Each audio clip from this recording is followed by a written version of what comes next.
Shalom dan puji Tuhan atas kebaikan Tuhan pada setiap kita sehingga hari ini atau pada minggu ini sekali lagi kita boleh bersama di dalam ringkasan pelajaran Sekolah Sabat, pelajaran yang ke-10 yang bertajuk Ke atas mereka akhir zaman telah tiba. Untuk memulai pembelajaran kita, mari kita berdoa. Bapa Syurgawi, terima kasih atas kebaikan-Mu karena bersama dengan kami sementara kami mendengar dan mempelajari pelajaran Sekolah Sabat kami pada minggu ini. Di dalam nama Yesus kami berdoa. Amin. Sekali lagi tajuk Sekolah Sabat kita, Ke atas mereka akhir zaman telah tiba. Nah, pertanyaan, siapa mereka ini? Bagaimana buku Alkitab membahas akhir zaman? Untuk mempelajari pelajaran Sekolah Sabat pada minggu ini, saudara, ada baiknya kita membaca ayat-ayat seperti yang tertera di skrin Anda dan saya. Ayat hafalan terdapat dalam 1 Korintus 10 ayat 11 dan 12 versi Borneo mengatakan, semua yang terjadi kepada mereka merupakan suatu iktibar dan telah ditulis untuk menjadi amaran kepada kita yang hidup pada akhir zaman.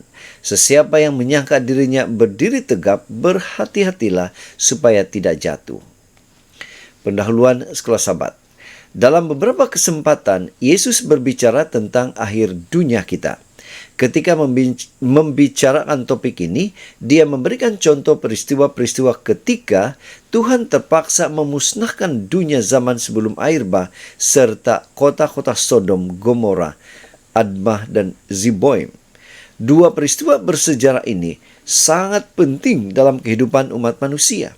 Ini merupakan contoh yang jelas tentang penghakiman ilahi dan satu amaran tentang berakhirnya masa kasih karunia penebusan. Dan untuk mempelajari pelajaran Sekolah Sabat kita pada minggu ini, kita membagikan kepada 5 topik atau tajuk seperti yang tertera di skrin Anda dan saya. Kita masuk di tajuk yang pertama, yaitu kemurkaan anak domba. Pertanyaan, bagaimana Alkitab menerangkan murka anak domba? Apa kaitan ini kepada kita? Matius 24 ayat 37 mengatakan, sebagaimana yang berlaku pada zaman Nuh, demikianlah kelak pada akhir kedatangan anak manusia. Nah, dunia terhuyung-hayang seolah-olah sedang keluar dari orbitnya. Segalanya bergoncang. Tiba-tiba langit memudar seperti gulungan kitab yang digulung. Saat itu telah tiba. Yesus menampakkan diri memenuhi langit dengan kemuliaannya. Namun ramai yang tidak menyambutnya dengan sorak gembira dan sukacita, tapi dengan jeritan panik dan ketakutan. Tanda kutip, sembunyikanlah kami dari wajah anak domba itu, Yesus. Wahyu 6 ayat 16. Yesus membandingkan akhir dunia dengan zaman Nuh, Matius 24. Apakah persamaan yang Anda dapati dengan gambaran dalam kitab Wahyu? Dunia digoncangkan. Bersama dengan hujan, air juga muncul dari bumi itu sendiri, Kejadian 7. Tetapi semua itu tidak berlaku tanpa amaran.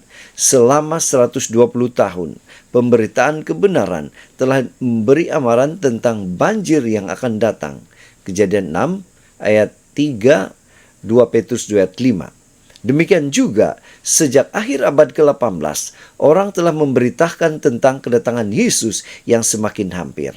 Maka, mereka yang melarikan diri daripada Yesus pada waktu itu bukanlah karena kejahilan, tetapi karena mereka tidak mahu percaya kepada Tuhan. Di skrin kita ada 2 pertanyaan yang kita boleh bahas di dalam Sekolah Sabat kita.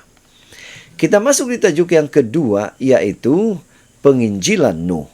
Pertanyaan, bagaimana Alkitab membahas penginjilan Nuh? Apa pengajaran kisah ini untuk Anda dan saya? Ibrani 11 ayat 7 mengatakan, melalui iman Nuh yang diberi amaran tentang perkara-perkara yang belum dilihat, telah bertindak dengan rasa takut akan Allah. Nuh telah menyediakan bahtera untuk menyelamatkan seisi rumahnya. Dengan demikian, dia telah menghukum dunia dan mewarisi pembenaran menurut iman. Sambil membina bahtera, Nuh memberi amaran kepada orang sewarganya tentang kemusnahan yang akan datang dan menyeru mereka supaya bertobat.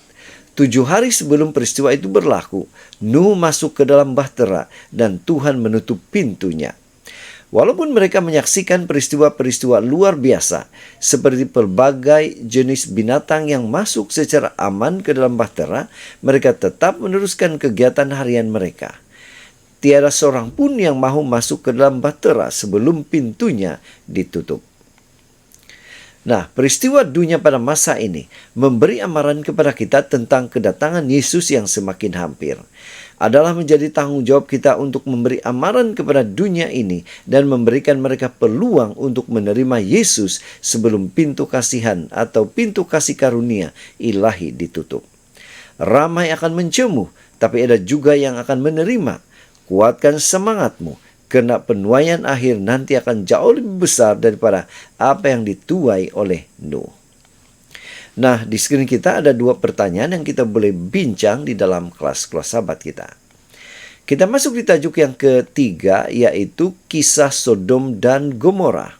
Pertanyaan, bagaimana Alkitab membahas kisah Sodom Gomora ini? Apa pengajaran dari kisah ini? Yudas 1 ayat 7 mengatakan, begitu juga halnya dengan para penghuni kota Sodom, Gomora, dan bandar-bandar di sekitarnya yang telah melakukan pencabulan dan perbuatan sumbang. Mereka menjadi contoh orang yang mengalami siksaan hukuman api yang kekal. Yesus membandingkan kedatangannya yang kedua kali dengan Nuh ketika Lot dikeluarkan dari Sodom dan api memusnahkan kota itu. Lukas 17.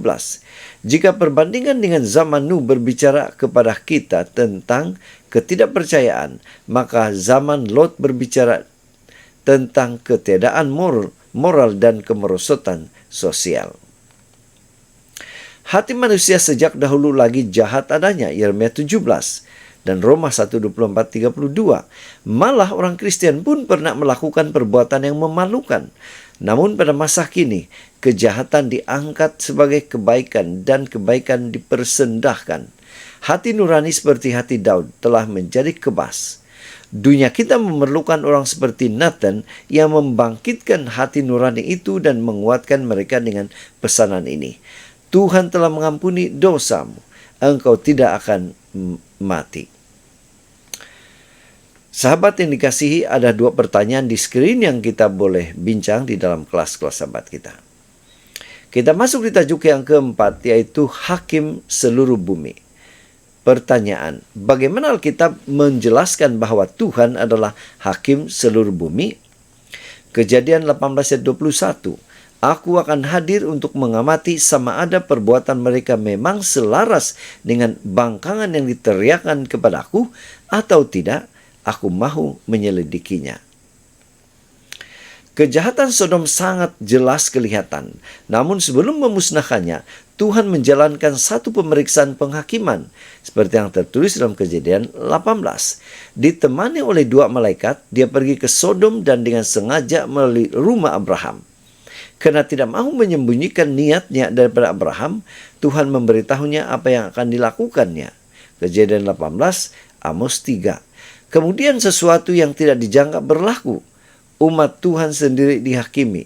Kejadian 18:23 hingga 25. Keesokan paginya, Abraham dapat melihat bahwa Tuhan memang hakim yang adil. Dia telah melaksanakan keadilan, menghukum orang jahat dan menyelamatkan orang benar. Selama 1000 tahun, kita akan berpeluang mengkaji semula penghakiman ilahi dan mengetahui sendiri betapa adilnya watak Tuhan dalam menangani dosa.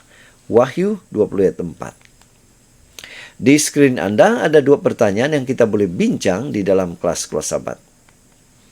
Kita masuk di tajuk yang kelima, yaitu penghakiman perah kedatangan. Pertanyaan, bagaimana Alkitab menjelaskan penghakiman perah kedatangan ini? Daniel 7 ayat 9 hingga 10. Ditempatkan pula takhta-takhta lantas bersemayamlah yang abadi.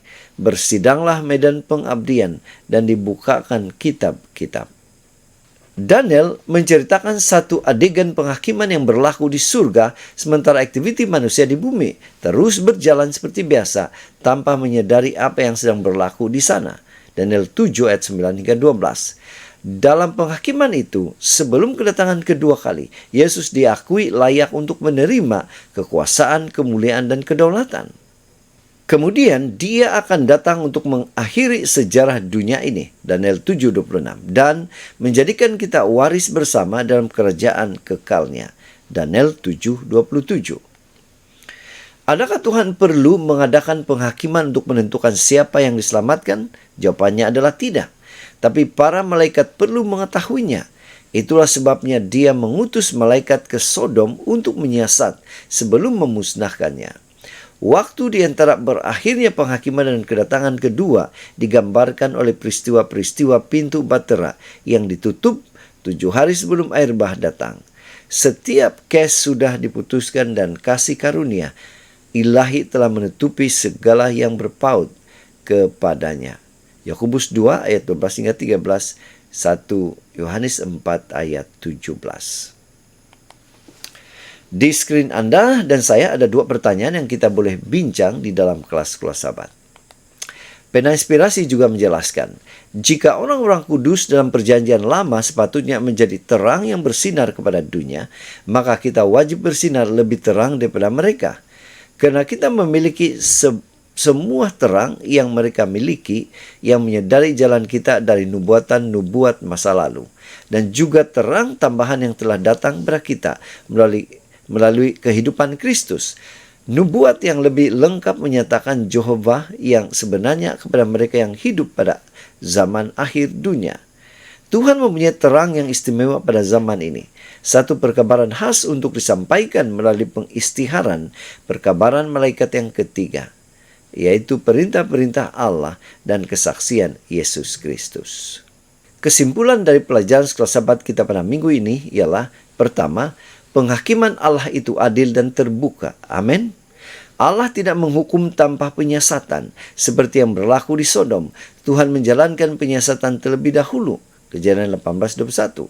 Ini mencerminkan sifatnya yang adil dan menunjukkan bahwa penghakimannya adalah telus dan boleh dipercayai, termasuk penghakiman pra kedatangan yang diterangkan di dalam Daniel 7.